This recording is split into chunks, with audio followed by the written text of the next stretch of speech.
Ir pirmiausia, noriu tikrai dar kartą pasveikinti, kad suradot laiko, atvažiavot ir, kaip visada sako, labai smagu, kada pasitarimas, susitikimas prasideda nuo tam tikrų sveikinimų ir padėkų įteikimo.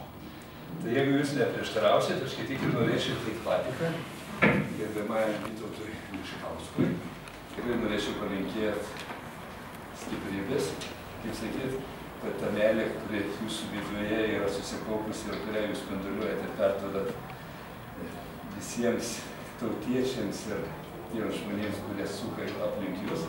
Ir aišku, labai smagu, kad jūs nepamirštate ir mūsų bendradarbiavimo ir visą laiką smagai susitinkam. Ir linkiu sėkmės ir tolimesnė jūsų veikloje.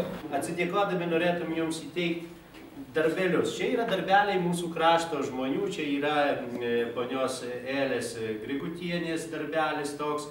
Aš prašau, kad jį ir užrašytų, kad čia jos. Jo ir pavadinimas yra. Taip, kad prašom va šitaip va.